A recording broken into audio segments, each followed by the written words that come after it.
ಇನ್ನು ಬಿಬಿಎಂಪಿ ಚುನಾವಣೆ ನಡೆಸೋದಕ್ಕೆ ಅಂತ ರಾಜ್ಯ ಸರ್ಕಾರ ಸಜ್ಜಾಗ್ತಾ ಇದೆ. ನಿನ್ನೆ ಬೆಂಗಳೂರು ಕಾಂಗ್ರೆಸ್ ಶಾಸಕರ ಜೊತೆಯಲ್ಲಿ ಸಿಎಂ ಸಿದ್ದರಾಮಯ್ಯ ಹಾಗೂ ಡಿಸಿಎಂ ಡಿಕೆ ಶಿವಕುಮಾರ್ ಸಭೆ ನಡೆಸಿದ್ದಾರೆ.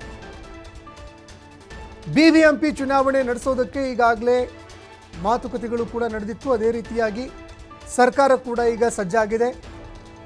ಹೀಗಾಗಿ ಬೆಂಗಳೂರು ಕಾಂಗ್ರೆಸ್ ಶಾಸಕರ ಜೊತೆಯಲ್ಲಿ ಸಿಎಂ ಸಿದ್ದರಾಮಯ್ಯ ಡಿಸಿಎಂ ಡಿಕೆ ಶಿವಕುಮಾರ್ ಸಭೆ ನಡೆಸ್ತಾ ಇದ್ದಾರೆ. ಬೆಂಗಳೂರು ಸಮಸ್ಯೆಗಳ ಬಗ್ಗೆ ಶಾಸಕರ ಜೊತೆಯಲ್ಲಿ ಸಿಎಂ ಹಾಗೂ ಡಿಸಿಎಂ ಚರ್ಚೆ ಮಾಡಲಿದ್ದಾರೆ. ಏನು ಸಮಸ್ಯೆ ಇದೆ ಬೆಂಗಳೂರಿನಲ್ಲಿ, ಎಲ್ಲ ಸಮಸ್ಯೆಗಳಿಗೆ ಸಂಬಂಧಪಟ್ಟಂತೆ ಚರ್ಚೆ ಆಗುತ್ತೆ. ಆ ಸಮಸ್ಯೆಗಳ ಪರಿಹಾರದ ಬಗ್ಗೆಯೂ ಕೂಡ ಗಮನ ಹರಿಸುವಂತೆ ಶಾಸಕರಿಗೆ ಸೂಚನೆ ನೀಡಲಿದ್ದಾರೆ. ಇನ್ನು ಕ್ಷೇತ್ರವಾರು ಅಗತ್ಯ ಸಿದ್ಧತೆಗಳನ್ನು ಮಾಡಿಕೊಳ್ಳುವಂತೆ ಕೂಡ ಸಿಎಂ ಹಾಗೂ ಡಿಸಿಎಂ ಸೂಚನೆಯನ್ನು ನೀಡಲಿದ್ದಾರೆ. ಚುನಾವಣೆ ವಿಳಂಬ ಮಾಡದಂತೆ ಕೋರ್ಟ್ ಸೂಚನೆ ಕೊಟ್ಟಿರುವ ಹಿನ್ನೆಲೆಯಲ್ಲಿ ಈಗಾಗಲೇ ತರಾತುರಿಯಲ್ಲಿ ಸಿದ್ಧತೆಗಳನ್ನ ಕೂಡ ಮಾಡಿಕೊಳ್ಳಲಾಗ್ತಾ ಇದೆ. ಚುನಾವಣೆಯನ್ನು ಆದಷ್ಟು ಬೇಗ ಮುಕ್ತಾಯ ಮಾಡಬೇಕು, ಚುನಾವಣೆ ಯಾವುದೇ ಕಾರಣಕ್ಕೂ ವಿಳಂಬ ಮಾಡಬಾರ್ದು, ಟೈಮ್ ಲ್ಯಾಪ್ಸ್ ಆಗಬಾರ್ದು ಅಂತ ಕೋರ್ಟ್ ಕೂಡ ಸೂಚನೆಯನ್ನು ಕೊಟ್ಟಿತ್ತು. ಹೀಗಾಗಿ ಈಗ ಸಕಲ ಸಿದ್ಧತೆಗಳನ್ನ ಮಾಡಿಕೊಳ್ಳಲಾಗ್ತಾ ಇದೆ. ಈ ಬಗ್ಗೆ ಮತ್ತಷ್ಟು ಮಾಹಿತಿ ಕೊಡ್ತಾ ಹೋಗ್ತಾರೆ ಪ್ರತಿನಿಧಿ ಶಿವಕುಮಾರ್ ಜೋಹಳ್ಳಿ ಫೋನ್ ಸಂಪರ್ಕದಲ್ಲಿ ಜಾಯ್ನ್ ಆಗಿದ್ದಾರೆ. ಶಿವಕುಮಾರ್, ಬಿಬಿಎಂಪಿ ಎಲೆಕ್ಷನ್ಗೆ ಸಂಬಂಧಪಟ್ಟಂತೆ ಸರ್ಕಾರ ಒಂದು ರೀತಿಯಾಗಿ ಸಿದ್ಧತೆ ಮಾಡಿಕೊಳ್ತಾ ಇದೆ. ಅದೇ ರೀತಿಯಾಗಿ ತಮ್ಮ ಶಾಸಕರ ಜೊತೆಯಲ್ಲಿ ಸಭೆಯನ್ನು ನಡೆಸ್ತಾ ಇದ್ದಾರೆ. ಇವತ್ತು ಬೆಂಗಳೂರು ಭಾಗದ ಶಾಸಕರ ಜೊತೆ ಏನೆಲ್ಲ ಚರ್ಚೆ ಆಗುತ್ತೆ ಇವತ್ತು ಸಭೆಯಲ್ಲಿ ಅಂತ?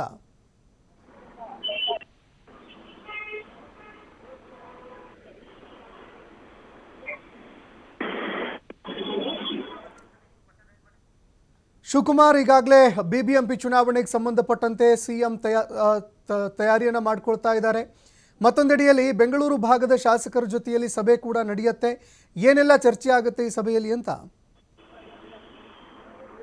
ಸಂತೋಷ್, ನಿನ್ನೆಯಷ್ಟೇ ಮುಖ್ಯಮಂತ್ರಿಗಳು ಹಾಗೆ ಡಿಕೆ ಶಿವಕುಮಾರ್ ಶಾಸಕರ ಸಭೆಯನ್ನ ನಡೆಸಿದ್ರು, ಬೆಂಗಳೂರು ಶಾಸಕರ ಸಭೆಯನ್ನ.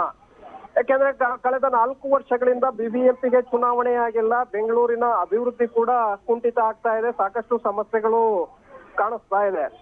ಈಗ ಪಾಲಿಕೆ ಸದಸ್ಯರು ಇಲ್ಲದೆ ಇರೋದ್ರಿಂದ ಸಹಜವಾಗಿ ಸಮಸ್ಯೆಗಳು ಕೂಡ ಹೆಚ್ಚಾಗ್ತಾ ಇದೆ. ಪಾಲಿಕೆ ಸದಸ್ಯರು ಒಂದು ವೇಳೆ ಇದ್ದಿದ್ದೇ ಆಗಿದ್ರೆ ಆ ವಾರ್ಡ್ಗೆ ಸಂಬಂಧಪಟ್ಟಂತೆ ಸಮಸ್ಯೆಗಳು ಜನರು ಅವರ ಗಮನಕ್ಕೆ ತರ್ತಾ ಇದ್ರು. ಆ ಸಮಸ್ಯೆಗಳನ್ನ ಬಗೆಹರಿಸುವಂತ ಒಂದು ಪ್ರಯತ್ನವನ್ನ ಪಾಲಿಕೆ ಸದಸ್ಯರು ಮಾಡ್ತಾ ಇದ್ರು. ಆದ್ರೆ ಕಳೆದ 4 ವರ್ಷಗಳಿಂದ ಚುನಾವಣೆಯೇ ಆಗಿಲ್ಲ. ಹಾಗಾಗಿ ಪಾಲಿಕೆ ಸದಸ್ಯರು ಕೂಡ ಇವತ್ತು ಇಲ್ಲ. ಇವತ್ತು ವಾರ್ಡ್ ಮಟ್ಟದಲ್ಲಿ ಸಾಕಷ್ಟು ಸಮಸ್ಯೆಗಳಿದೆ. ಅಧಿಕಾರಿಗಳಿದ್ರೂ ಕೂಡ ಎಲ್ಲ ಸಮಸ್ಯೆಗಳನ್ನ ಬಗೆಹರಿಸೋದಕ್ಕೆ ಸಾಧ್ಯ ಆಗ್ತಾ ಇಲ್ಲ. ಒಂದು ಕಡೆ ಶಾಸಕರು ಇದ್ರೂ ಆ ವಾರ್ಡ್ ವಾರು ಸಮಸ್ಯೆಗಳನ್ನ ಪರಿಹರಿಸುವಲ್ಲಿ ಅವರು ಕೂಡ ಸಕ್ಸಸ್ ಆಗ್ತಾ ಇಲ್ಲ. ಸೊ ಹೀಗಾಗಿ ಸಾಕಷ್ಟು ಸಮಸ್ಯೆಗಳು ಇರೋದ್ರಿಂದ ಸಹಜವಾಗಿ ಕೋರ್ಟ್ ಕೂಡ ಈಗ ಚುನಾವಣೆಯನ್ನ ಹೆಚ್ಚು ವಿಳಂಬ ಮಾಡಬಾರ್ದು ಅನ್ನುವಂತ ಸೂಚನೆಯನ್ನ ಕೊಟ್ಟಿದೆ. ಹಾಗಾಗಿ ಮುಂದಿನ ವರ್ಷ ಬಿಬಿಎಂಪಿ ಚುನಾವಣೆಯನ್ನು ನಡೆಸಬೇಕು ಅನ್ನುವಂತ ನಿರ್ಧಾರದಲ್ಲಿ ಸರ್ಕಾರ ಕೂಡ ಇತ್ತು. ಆದ್ರೆ ಈಗ ಕೋರ್ಟ್ ಸೂಚನೆ ಮತ್ತೆ ಬೆಂಗಳೂರಿನ ಅಭಿವೃದ್ಧಿ ವಿಚಾರದಲ್ಲಿ ಮತ್ತೆ ಮುನ್ನಡೆಯನ್ನ ಇಡಬೇಕು ಅನ್ನುವಂತ ನಿಟ್ಟಿನಲ್ಲಿ ಈಗ ಬಿಬಿಎಂಪಿ ಚುನಾವಣೆಯನ್ನು ನಡೆಸೋದಕ್ಕೆ ಸರ್ಕಾರ ಸಿದ್ಧತೆಗಳನ್ನ ಆರಂಭಿಸಿದೆ. ಹಾಗಾಗಿ ನಿನ್ನೆ ಬೆಂಗಳೂರು ಭಾಗದ ಶಾಸಕರ ಜೊತೆ ಸಿಎಂ ಸಭೆಯನ್ನ ನಡೆಸಿದ್ದಾರೆ.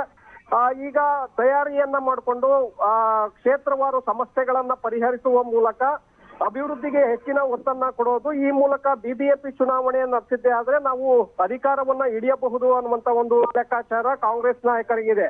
ಹಾಗಾಗಿ ಈಗ ಬಿಬಿಎಂಪಿ ಚುನಾವಣೆಗೆ ಸಂಬಂಧಪಟ್ಟಂತೆ ಸಾಕಷ್ಟು ಒತ್ತನ್ನ ಕೊಟ್ಟಿರುವಂತ ಸರ್ಕಾರ ಮತ್ತೆ ಕಾಂಗ್ರೆಸ್ ಪಕ್ಷದ ನಾಯಕರು ಈಗ ಸರಣಿ ಸಭೆಗಳನ್ನು ಕೂಡ ನಡೆಸ್ತಾ ಇದ್ದಾರೆ. ಹಾಗೆ ವಾರ್ಡ್ ವಾರು ಸಭೆಗಳು ಕೂಡ ಈಗ ಆಗ್ತಾ ಇದೆ.